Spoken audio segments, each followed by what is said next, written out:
좋은 아침 되고 계신지 모르겠습니다. 오늘부터 베드로전서의 말씀을 함께 묵상하려고 하는데요. 오늘은 그 첫 번째 시간으로 베드로전서 1장 1절부터 12절까지 있는 말씀 함께 생각해 보려고 합니다. 베드로전서의 독자들이 정확하게 어떤 상황 가운데 있는지는 잘 모르지만 베드로전서의 각각의 표현들을 보면 이들이 고난 가운데 있었다라고 하는 점을 확인할 수 있습니다. 오늘은 편지의 그 첫 번째 대목으로 고난 가운데 있는 독자들의 신앙을 일깨우기 위해서 베드로가 그들의 정체성을 일깨우고요. 그리고 그들 가운데에서 하나님이 어떤 일을 하셨는지, 그리고 하나님의 일하심의 결과가 나중에 결국에 어떤 모습으로 나타날 것인지를 생각하게 합니다.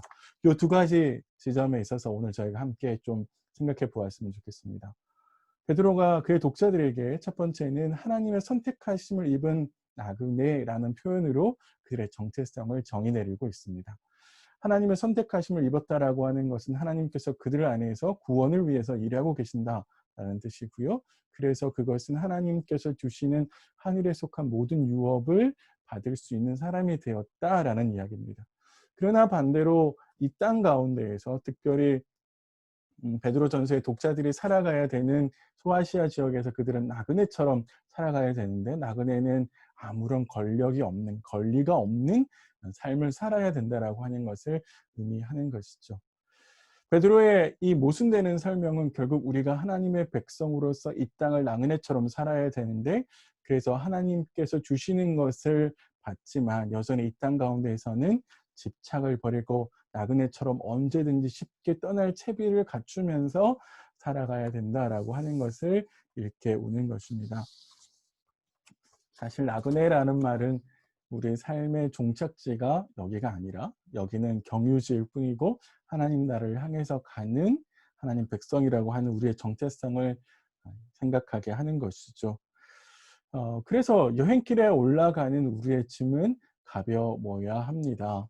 바울은 그래서 베드로는 그래서 우리에게 이 땅에서 집착하지 말 것을 우리에게 경고하고 있습니다. 좀 더 많이 가지려고, 좀 더 누리려고 애쓰는 것이 아니라 하나님께서 주시는 것을 더 크게 누리기 위해서 오늘은 나그네처럼 살아가야 된다라고 이야기하고 있습니다.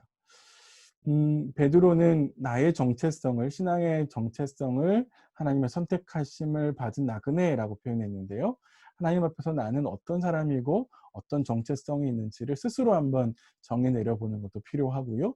그리고 나의 정체성을 명확하게 해야만 이 땅의 삶에서 타협하지 않고 또 내 신앙을 넘어뜨리려고 하는 많은 유혹을 이길 수 있습니다.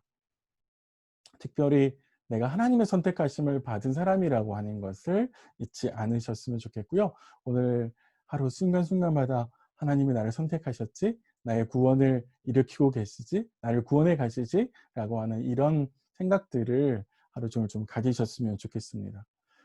독자들을 돕기 위해서 베드로가 꺼내든 두 번째 대목은 하나님께서 그들 안에서 열심히 일하고 계신다라고 하는 지점에 있습니다.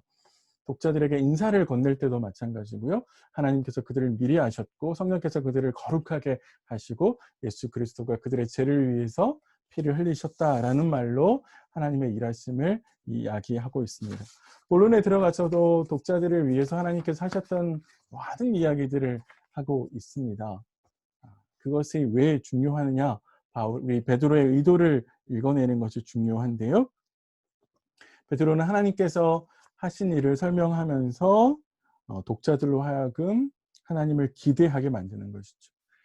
하나님께서 일으키신 구원을 마침내 끝까지 완성시킬 하나님을 기대하게 하고요. 그렇게 함으로써 현재 그들의 삶에 깊이 다가와 있는 고난을 극복하게 하고 또 그 고난을 이겨내고 유혹에 타협하지 않도록 만들기 위해서 하나님의 구원을 길게 또 하나님 하신 일을 계속해서 반복해서 설명하고 있습니다. 이런 점에 있어서 우리도 좀 같이 생각해 볼 지점이 있는데, 독자들이 하나님의 일하심을 따라서 열심히 자신의 삶을 가꾸어 나가는 것처럼 오늘 하나님께서 내 안에서 일하시는 모습을 따라서 우리도 함께 일해야 됩니다. 신앙이란 새로운 길을 개척하는 것이 아니라 하나님께서 만들어 놓으신 길을 가는 것이죠. 그리고 하나님께서 내 안에서 일하시는 걸 따라서 함께 일하는 것이 신앙의 모습입니다. 하나님이 나의 약점을 극복하게 하시기 위해서 혹은 나의 연약한 지점을 극복하게 하시기 위해서 일하고 계시다면 나도 당연히 그 지점에 있어서 신경 쓰고 또 실수를 반복하지 않도록 넘어짐을 반복하지 않도록 노력하고 애써야 되는 건 너무나도 당연한 것 같습니다. 나의 약점은 어디일까요? 내가 어떤 시험에서 자주 넘어질까요? 그런 것들 좀 생각해 보시면서 실수를 반복하지 않기 위해서 똑같은 죄를 저지르지 않도록 하기 위해서 노력해야 될 것들을 한번 생각해 보셨으면 좋겠습니다. 한 가지만 좀 덧붙이고 싶은데요. 고난 가운데 있는 독자들을 베드로가 격려하고 있듯이 코로나19가 계속되는 힘들고 어려운 시간들을 저희들이 보내고 있는데 혹 공동체 안에서 따뜻하게 전화 한 통화 해주면 좋겠다고 생각 드는 사람 없을까요? 따스한 말 한마디 격려하고 힘을 얻도록 포옹해 줘야 될 그런 사람들은 없을까요? 공동체 지체들을 한번 되돌아보시면서 오늘 시간 내시면 한번 전화, 문자 한번 해주시면 어떨까 하는 생각이 듭니다. 오늘 하루도 나의 신앙의 정체성을 잘 새겨보시면서 내 안에 하나님께서 어떤 일을 어떻게 하고 계신지도 한번 생각해 보시면서요. 오늘 하루를 그렇게 좀 잘 보내셨으면 좋겠습니다. 저는 내일 아침에 베드로전서 2번째 시간으로 찾아뵙도록 하겠습니다. 오늘 하루도 평안하십시오.